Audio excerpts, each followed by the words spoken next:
नमस्कार, ज्योतिष परिपूर्ण किचनमध्ये आपलं खूप खूप स्वागत। आज आपण मटन किमा पॅटीस कसं बनवायचं ते पाहणार आहोत।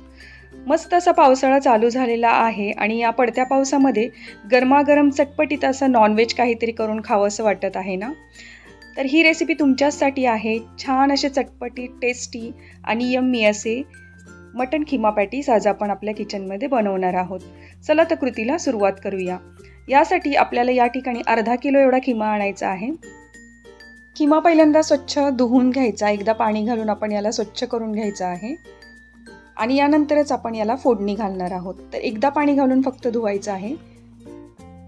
आता आपला किमा फोडणी घालण्यासाठी तयार आहे। तर एका जाड तळ असलेल्या भांड्यामध्ये आपण याला शिजवून घेणार आहोत। त्यासाठी एका पातेल्यामध्ये मी 2 ते 3 टेबलस्पून एवढं तेल घेतलेलं आहे। आपल्याला तेल थोडंसं जास्त घ्यायचं आहे कारण आपल्याला हा किमा फक्त वाफेवर शिजवायचा आहे। आता या तेलामध्ये आपण थोडासा हिंग घालूया। हिंग तळला गेला की आपण यामध्ये कांदा घालायचा आहे। तर या ठिकाणी मध्यम आकाराचा एक कांदा आपण बारीक कट करून घ्यायचा आहे आणि तो आता पहिल्यांदा आपण तेलामध्ये परतून घेऊया। आता यामध्ये घालूया थोडीशी हळद, म्हणजे अर्धा चमचा हळद मी घातलेली आहे। त्यासोबत मी या ठिकाणी आलं, लसूण आणि हिरवी कोथिंबीर एकत्र वाटून त्याचं वाटण करून ठेवलेलं आहे। हेच आलं, लसूण आणि कोथिंबीरीचं वाटण आता आपण घालूया। रेसिपीमध्ये कोथिंबीरीचा वापर आपण जास्त करणार आहोत कारण त्यामुळे या पॅटीसला टेस्ट अतिशय छान येते। तर आता हे वाटण आपण 2 टेबलस्पून एवढं घातलेलं आहे आणि त्यासोबत आपल्याला किमा परतून घ्यायचा आहे। तर किम्यातलं संपूर्ण पाणी काढून टाकायचं आणि किमा आपल्याला या कांद्यासोबत परतून घ्यायचा आहे। परतत असताना आपण आता थोडंसं मीठ घालूया। मीठ हे सर्व बाजूनी व्यवस्थित आपल्याला लावून घ्यायचं आहे किम्याला। अशा प्रकारे आपल्याला संपूर्ण हा किमा तेलामध्ये परतून घ्यायचा आहे। आपल्याला मटन किमा हा वाफेवर शिजवायचा आहे, त्यामुळे मी या ठिकाणी तेलाचा थोडासा उपयोग जास्त केलेला आहे। आता या पद्धतीने संपूर्ण मीठ आणि हळद व्यवस्थित मिक्स झाल्यानंतर यावर झाकण ठेवायचं आणि झाकणामध्ये आपल्याला 1 पेलाभर पाणी ओतून ठेवायचं आहे। तर अशा पद्धतीने आपण जेव्हा पाणी ओतून ठेवतो तेव्हा मटणाला खाली पाणी सुटतं कारण याला आपण हळद आणि मीठ लावलेलं आहे, तुम्ही पाहू शकताय। अशा प्रकारे 1 मिनिटभर आपण झाकून ठेवलं की याला छान पाणी सुटतं। एकदा हलवून घेतलेलं आहे आणि परत एकदा आपल्याला हीच प्रोसिजर करायची आहे। यावर आपल्याला झाकण ठेवायचं आहे, तेही झाकणामध्ये पाणी आपल्याला ठेवून द्यायचं आहे की ज्यामुळे किमा हा आतल्यात शिजत राहतो। याला पाणी घालून शिजवण्याची अजिबात गरज पडत नाही। आता 2 मिनिटं झाल्यानंतर पाहू शकताय तुम्ही किम्याला असं छान पाणी सुटलंय। तर आता परत एकदा आपण परतून घ्यायचं आहे आणि झाकण ठेवून आता आपल्याला हे शिजवून घ्यायचं आहे। तर याच पद्धतीने आपल्याला वाफेवरती किमा संपूर्ण शिजवून घ्यायचा आहे। आता आपला किमा शिजत आहे तोपर्यंत आपण बाकीची तयारी करूया। तर या ठिकाणी पॅटीससाठी 400 ग्रॅम एवढा बटाटा, म्हणजे 4 ते 5 बटाटे मी मध्यम आकाराचे छान उकडून घेतलेले आहेत। आता उकडलेले बटाट्यांची पूर्ण सालं काढून घ्यायची आहेत। बटाटे पहिल्यांदा थंड करून घ्यायचे। आता बटाटे आपण खिसून घेणार आहोत। खिसून घेतल्यामुळे यामध्ये गाठी किंवा काही तुकडे मोठे मोठे राहत नाहीत, त्यामुळे आपल्याला पॅटीसमध्ये इझिली मिक्स करता येतो। तर या प्रकारे आपण संपूर्ण बटाटा हा खिसून घेतलेला आहे। आता किमा सुद्धा छान असा शिजलेला आहे, तुम्ही पाहू शकता। याच्यातलं पाणी संपूर्ण आटलेलं आहे आणि किमा सुद्धा छान शिजलेला आहे। तर अशाच प्रकारचा किमा आपल्याला या बटाट्यामध्ये मिक्स करायचा आहे। आता यामध्ये भरपूर अशी कोथिंबीर घालायची आहे। साधारणपणे एक मोठा बाउल भरून कोथिंबीर मी या ठिकाणी घातलेली आहे। तर कोथिंबीरीचा उपयोग जास्त करायचा आहे। आता पॅटीसला छान अशी चमचमीत तिखट टेस्ट येण्यासाठी आपण हिरव्या मिरचीचा उपयोग करणार आहोत, पण मिरच्या आपण या तेलामध्ये तळून घालणार आहोत। तर 7 ते 8 अशा मिरच्या आपण तेलामध्ये छान फ्राय करायच्या आहेत आणि नंतरच आपण ह्या पॅटीसच्या मिक्सरमध्ये मिक्स करायच्या आहेत। अशा प्रकारे मिरच्या फ्राय केल्या की त्या खूप टेस्टी लागतात आणि पॅटीसमध्येही त्या खूप सुंदर लागतात। तर आता आपण ही फ्राय केलेली मिरची पॅटीसच्या मिक्सरमध्ये घालणार आहोत। आता यानंतर आपल्याला पुढचे मसाले यामध्ये मिक्स करायचे आहेत। तर मसाले मिक्स करण्यापूर्वी आपण चवीपुरतं मीठ याच्यामध्ये घालूया। तर किमा शिजताना आपण मीठ घातलेलं आहे, त्या अंदाजानेच आपल्याला आता बटाट्यापुरतं मीठ घालायचं आहे। तर साधारण अर्धा चमचा एवढं मीठ मी घातलेलं आहे. आता आपण या पॅटीसच्या मिक्सरमध्ये एक गरम मसाला मिक्स करणार आहोत. तो मसाला आपण ताजाच कुटून घेणार आहोत. तर मसाल्यासाठी आपण 2 टेबलस्पून एवढे धने मिक्सरच्या भांड्यात घेतलेले आहेत. 3 ते 4 वेलच्या घ्यायच्या आहेत. त्यासोबत अर्धा इंच आपण दालचिनी घातलेली आहे, 4 मिरी घातलेली आहेत आणि 4 लवंगा घातलेल्या आहेत. तर हा मसाला आपल्याला ताजा कुटूनच यामध्ये घालायचा आहे. या मसाल्याचा फ्लेवर खूप सुंदर येतो, त्यामुळे पॅटीसची टेस्ट अगदी अप्रतिम होते.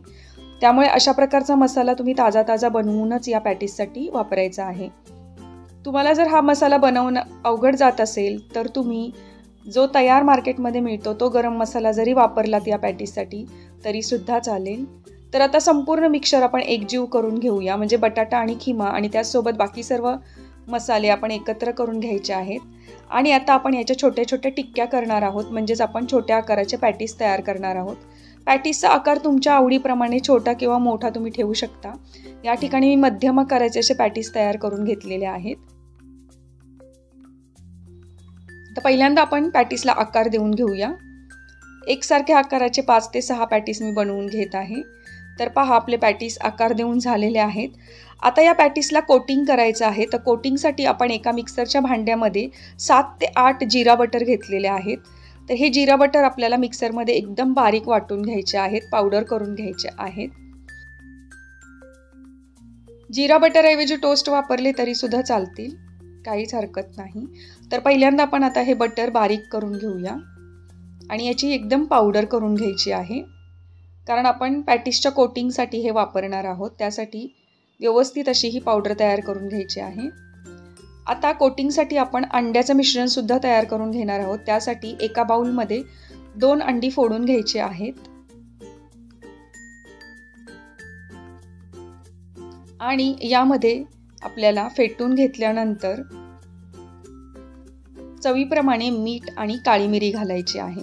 अगदी अर्धा चमचा एवढी काळी मिरी पावडर आणि थोडंसं चवीपुरतं मीठ घालायचं आहे आणि परत एकदा हे सर्व मिश्रण फेटून ठेवायचं आहे. तर या प्रकारे आपली कोटिंगची तयारी झालेली आहे आणि पॅटीसला आकारसुद्धा देऊन झालेला आहे. तर आता आपण पॅटीसला कोटिंग करून घेऊया. त्यासाठी आपल्याला पॅटीस हे पहिल्यांदा अंड्याच्या मिश्रणामध्ये बुडवून घ्यायचे आहेत.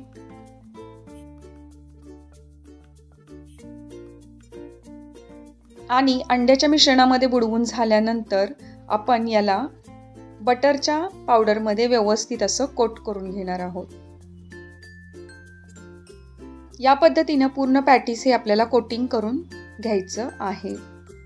आता याच पद्धतीने मी आणखीन एक तुम्हाला पॅटीस कोटिंग करून दाखवते. तर पहिल्यांदा आपल्याला अंड्याच्या मिश्रणात बुडवून घ्यायचं आहे आणि त्यानंतर आपण बटरच्या पावडरमध्ये याला व्यवस्थित असं कोट करून घ्यायचं आहे. सर्व बाजूनी दाबून आपण याच्यावरती बटरची पावडर बसवायची आहे.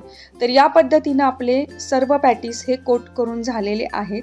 आता आपण याला शॅलो फ्राय करून घेऊया. तर शॅलो फ्राय करण्यासाठी आपण फ्राईंग पॅनमध्ये तेल घ्यायचं आहे. 1 ते 2 टेबलस्पून एवढं आपण तेल घेऊया. आता तेल गरम झालं की एक करून पॅटीस आपण याच्यामध्ये ठेवून द्यायचं आहे.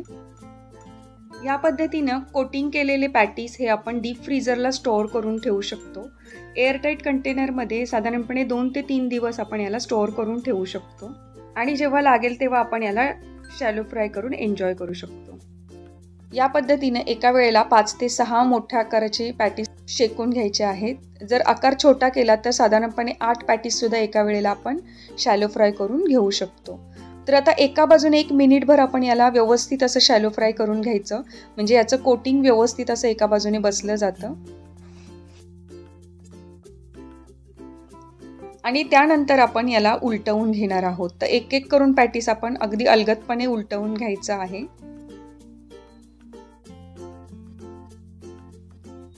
एक बाजू भाजल्यानंतर परत आपण याची दुसरी बाजू व्यवस्थित अशी भाजून घेणार आहोत.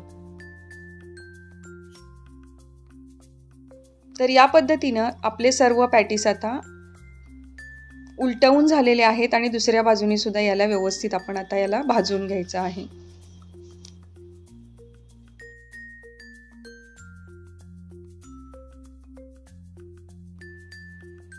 पॅटीस हे दोन्ही बाजूने आपल्याला तांबूस रंगावरती छान असे शॅलो फ्राय करून घ्यायचे आहे. तर या पद्धतीने आपली पहिली बॅच झाल्यानंतर मी दुसरी बॅच करताना थोडेसे आकाराने छोटे पॅटीस केलेले आहेत. तर या पद्धतीने आपले आता पॅटीस संपूर्ण बनवून झालेले आहेत. आपण सर्व करूया टोमॅटो केचप बरोबर आपले खिमा पॅटीस.